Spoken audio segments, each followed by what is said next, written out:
We can force people to do things. We can whip them into shape or offer them all kinds of carrots and sticks to get them to do things. But at the end of the day, a true leader is the one where others raise their hand and say, I will follow you. The question is, why should anyone follow you? Now, the human animal is like a company. If we want to get certain behaviors out of the organization, out of people, we give them certain incentives or disincentives. We are exactly the same. If you want someone to perform, if you want them to hit a goal, we set the target, we set the goal, and we offer them some sort of bonus if they get there, and we incentivize the behavior. If we threaten someone with a punishment, we disincentivize the behavior. Wait till your father comes home. You know, anyone who's a parent with gold stars or bonuses or all kinds of things, we're used to this. This is normal. The human body works exactly the same way. If you've ever had a feeling of love, trust, joy, fulfillment, status, pride, those are all chemically produced feelings. They're chemically produced incentives trying to get us, the human body's trying to get us to do certain things to get us to cooperate. Tangible matters. We can only see the things we have words for, right? And this is why the leader must provide a clear vision.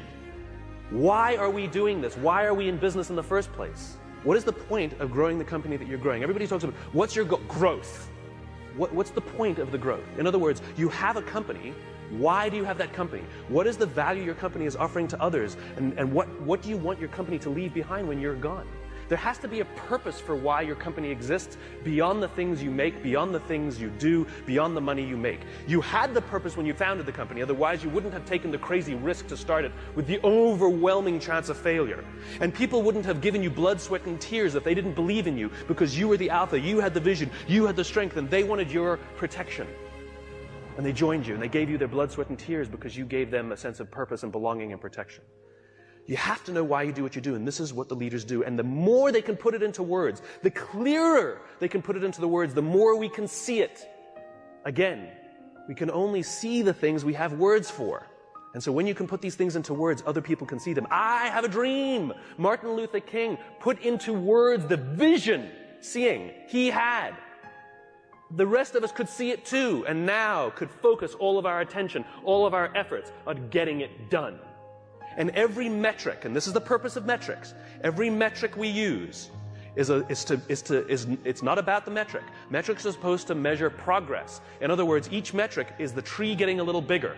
Each metric is us getting a little closer to the gazelle. We get another little shot of dopamine. Each metric shows us that we're getting closer to the vision.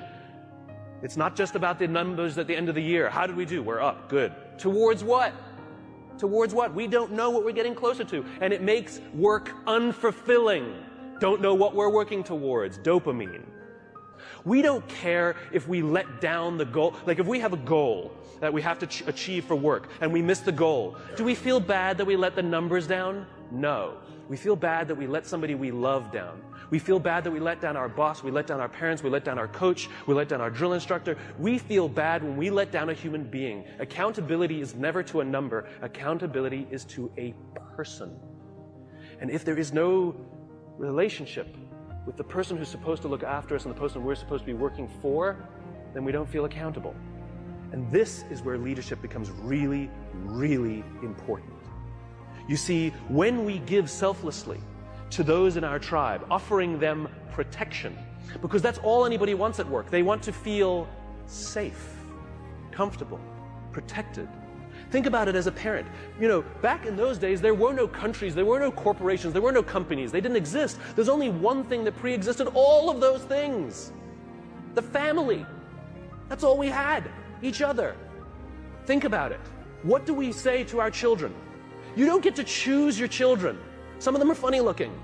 Some of them not that smart. Okay? Those are the kids you got. Sorry. You get to pick your employees, but you don't get to pick your children, and yet it doesn't matter who your kids are, whether they're the best looking or not, whether they're the smartest or not, whether they're strongest or not. You give them undying love. And you don't point out their weaknesses if you're a good parent. You point out their strengths if you're a good parent. You encourage them to do the things that they're good at.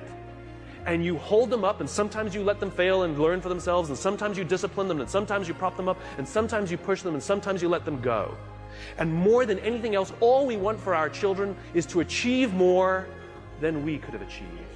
And we will do that by providing them support, a feeling of safety, a feeling of protection. Well, guess what? It ain't no different at work. Stop saying our company is like a family. It is a family. And you are the mother and you are the father. And the minute you hire someone, you must give them undying love, and you must work tirelessly to see that they can achieve more than you could ever have imagined yourself achieving. Those are the best leaders. That's what it means to be a servant leader. Any company, any CEO that says to me proudly, "We put our customers first," I always say, then that means you put your employees at least second. We put people first. Human beings come first, not numbers. We sacrifice people to save the numbers, but we don't sacrifice the numbers to save the people. A little bit backwards. And yet when we are willing to sacrifice the numbers to save people, you watch what happens to the people. There's a guy by the name of Bob Chapman in St. Louis, Missouri, who runs a company called Barry Waymiller. It's a $1.6 billion private company with 20% year-over-year growth for the past 20 years. Warren Buffett has 6%. What is Bob's secret? He is obsessed about people. He doesn't even talk about what his company does. It happens to be heavy manufacturing, large capital expenditure machinery. When Kimberly-Clark wants to buy a machine to make toilet paper, they make the machine. Huge, huge blue-collar, sort of good old-fashioned American manufacturing. When the financial crisis hit, Bob's company lost 30% of their revenues off the top. Boom, gone. They could not afford their labor pool at all. And so they sat down and they said, "Oh my God, do we have to have layoffs?" And Bob refused. And so they implemented a furlough program where every employee from CEO to secretary had to take 4 weeks of unpaid time off. They didn't have to take it consecutively, and they could take it whenever they wanted. Those who could afford it more would trade with those who could afford it less. It was remarkable. And Bob told the company, "It's better we should all suffer a little than any of us should have to suffer a lot." As human beings, we are biologically designed to cooperate, and we want to help each other. When you give someone the responsibility, when you put them in a position of power or authority for their responsibility, they rise up. Why? Because we all want to feel that our lives have value. We all want to feel that our lives and the work that we do is valuable to the tribe. We all want to know that our company needs us. But we don't make people feel needed, and we don't make their work feel necessary because we take all the responsibility and we don't let them have it. And when people feel fulfilled, when we make them feel necessary and they feel proud because something got done, because they were a part of it, they will give more and more and more and more. People in the Marine Corps are willing to give their lives for people they barely know because they've learned to trust each other. When you show up at Paris Island or in San Diego for the first day of boot camp and you're standing there in the yellow footprints, the drill instructor will yell in your face this far away from you, and the first words they hear, the words I, me, my, are no longer in your vocabulary. They will be replaced with we, together, and us. They are taught that success does not come by yourself. It only comes in a group. There's an old African proverb: to go fast, go alone. To go far, go together. We're all talking about how quickly we're growing our companies, but how long will your company last? 80% of the Dow Index are 35 years or younger. Sure, we build fast-growing companies, but they don't last. I watched it. I went to the Crucible and watched these Marines. The Crucible is their final test before they become Marines. They're out for 56 hours. They get 3 meals, a total of 8 hours sleep the entire time. They're exhausted, they're tired, they're dirty, they're working hard. And you watch a fire squad of 4 guys making their way under barbed wire and shots fired and all of this mayhem and dirt and sand, and it's crazy. And they're dragging themselves across the dirt. And one of the guys is tired and starts falling back, but they have to achieve the mission. They've got to get to the other side. But what do? They stop, they go back, they grab his webbing, and they pull. They slowed themselves down because they'd rather slow down with all 4 than go fast with 3. To go fast, go alone. To go far, go together. Next time somebody says, what are your goals? Stop saying to increase top-line revenues by $1 million or $10 million or whatever you want to do next year. And start saying, we're building a company that's going to last 100 years. Watch the changes that happen inside the company.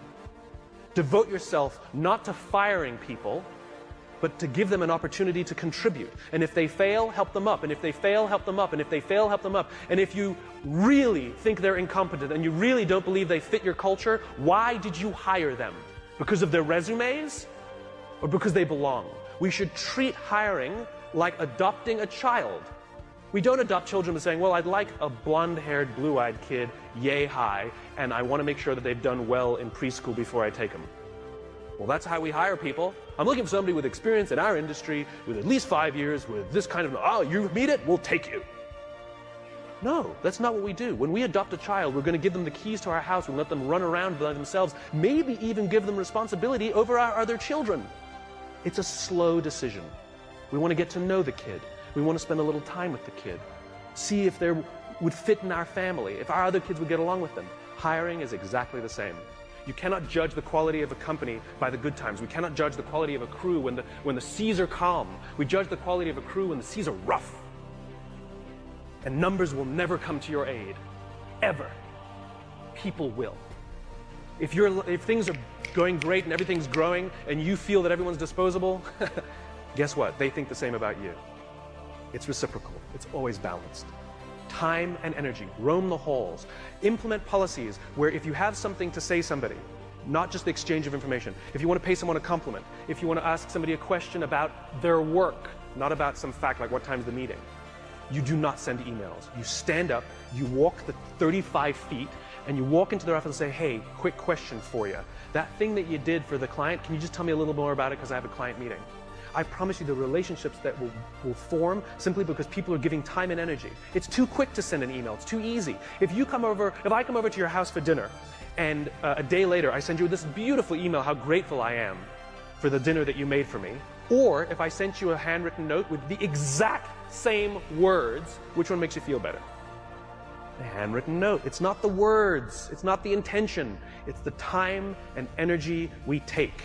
And if you think you're too busy to give time and energy to your people, then they're too busy to give time and energy to you. It is a balanced equation.